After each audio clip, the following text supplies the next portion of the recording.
ازيكم عاملين ايه؟ ان شاء الله تكونوا بألف خير. النهارده بقى هنعمل شويه سمك واوريكم الخلطه اللي انا بعتمدها يعني في كل انواع السمك.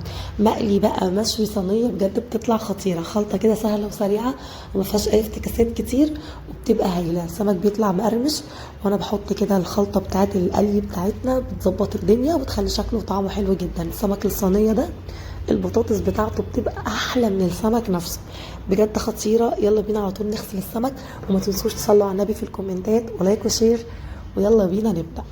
اول حاجه انا كنت جايبه سمك مكرونه، انا كنت جايبه نص كيلو بس من سمك المكرونه البلدي الصغير ده، بيقرمش وبيبقى حلو، بيبقى احلى من الجمبري. وجايبه سمك مكاريل، ما لقيتش المكاريل الكبير فجبت سمك مكاريل صغير وهنعمله صينيه كده ويبقى حلو قوي. اهم حاجه نغسل السمك كويس جدا، انا كنت جايباه متنضف، بس اهم حاجه برضو عمليه الغسيل دي هتفرق معاكي. السمكيه تبقى بيضه كده من جوه، ما فيهاش اي حاجه حمراء ولا اي حاجه سوداء، نضفيها كويس جدا.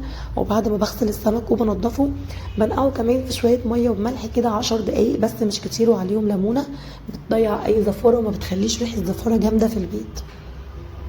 انا كمان في الزيت كده بعصر لي نص ليمونه او تحط شرايح ليمون، بتخلي برضو مفيش ريحه وبتخليه حلو جدا. انا بشيل الراس كده بتاعت السمك، هو السمك صغير اصلا، وبنضفه كويس جدا بتاعت المكاريل. وبالشكل اللي انتم شايفينه ده خلطتي بقى. بحط انا توم، فلفل رومي وفلفل احمر، والفلفل الاحمر بيخلي طعمها حلو جدا. وكمان بحط ليمونتين كده كبار وفلفل حار. التوابل بتاعتنا انا بحط ملح وكمون ورشه صغيره من البابريكا والكركم بس، ما بحطش توابل كتير. شويه الخل بقى عشان الخلطه دي تتضرب كويس وتبقى هايله كده. هنا هنحط معلقتين كده من الكمون، معلقتين صغيرين مليانين، وكمان معلقتين من الملح. انا هنا حاطه الكركم على البابريكا فحطيت منهم معلقه، يعني نص من دي ونص من دي. هنا كان الموضوع مهم قوي، مش عارفه انا وماما بنتكلم في ايه والموضوع واخدني يعني. لا هنا كنت بتخانق. هنضرب بقى الكلام ده كله في الكبه وننعمه كويس جدا. انا عايزه اقول لكم طعم الخلطه دي بتبقى خطيره حلوه جدا وسهله وما فيهاش اي حاجه، ويعني خلطه بسيطه قوي قوي بتخلي السمك طعمه تحفه. هنبتدي نخلي السمك بتاعنا، انا هخلي السمك كله زي بعضه، وانتي بقى عايزه تعملي صينيه، عايزه تعملي اي حاجه بنفس التتبيله بتبقى حلوه قوي وخطيره. صينيه كده، وهنبتدي بقى نخلي السمك بتاعنا زي ما انت شايفه كده. السمك البولتي بس هعمل له فتحات عشان اتاكد ان التتبيله وصلت فيه كده كله، طعمه يبقى حلو قوي كده من التتبيله بتاعتنا ومتخلل كويس. هبتدي بقى اقطع الخضار بتاعنا عشان صينيه البطاطس.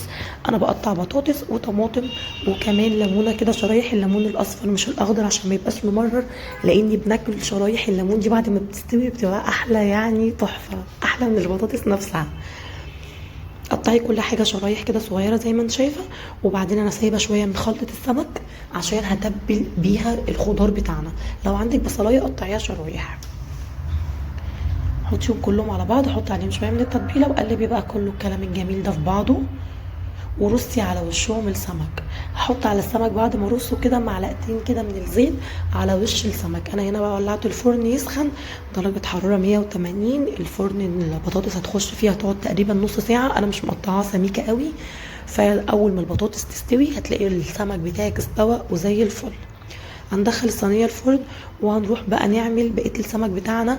انا كنت هعمل لكم شويه رز صياديه بس للاسف اول ما حطيت البصله والزيت النور قطع، فالرز كده ما اتصورش وركناه على جنب. انا بعمل بقى الخلطه بتاعت السمك. هنا دقيق، بحط على الدقيق نص كوبايه كده من البقسماط وملح وكمون بس. لو ما عنديش بقسماط انزلي على الدقيق بتاعك بكيس فيجيتار حار، هيخلي السمك مقرمش وطعمه حلو وفيه توابل حلوه بتظبط السمك بصراحه.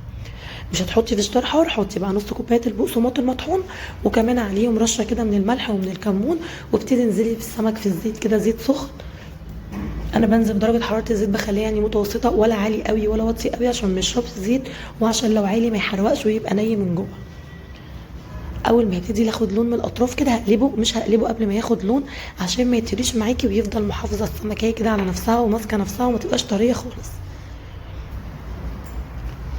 السمك هياخد معاكي لون تحفه. السمك بقى المكرونه مع لو حاطه فيجيتار على الدقيق بيخليه مقرمش كده، وطبعا السمك مكرونه انا جايباه صغير فيعني كان طعمه زي الجمبري، احنا بناكله بحاله كده ما فيهوش اي شوك لانه صغير قوي، وانا كنت منشفاه شويه فيعني طعمه تحفه. شايفين بقى لون السمك بقى عامل ازاي، والسمك المكرونه بجد خطير. جربوه، انا واثقه ان هو يعجبكم جدا. شايفين بقى صينيه السمك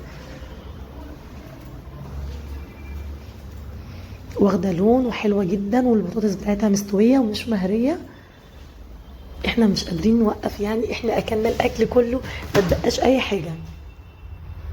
انا لسه كنت بقلي سمك تاني، طعم المكرونه تحفه وطعم السمك بجد خطير. لو لسه بتشوفيني لحد دلوقتي شكرا انك بتشوفي الفيديو للاخر. ما تنسيش بقى لايك وشير للفيديو. لو انت مش مشتركه في القناه استناكي تشتركي في القناه وتفعلي جرس التنبيه عشان قناتي تكبر بيكم. اشوفكم على خير ان شاء الله في فيديو جديد، ويا رب الفيديو يكون عجبكم، وباي باي.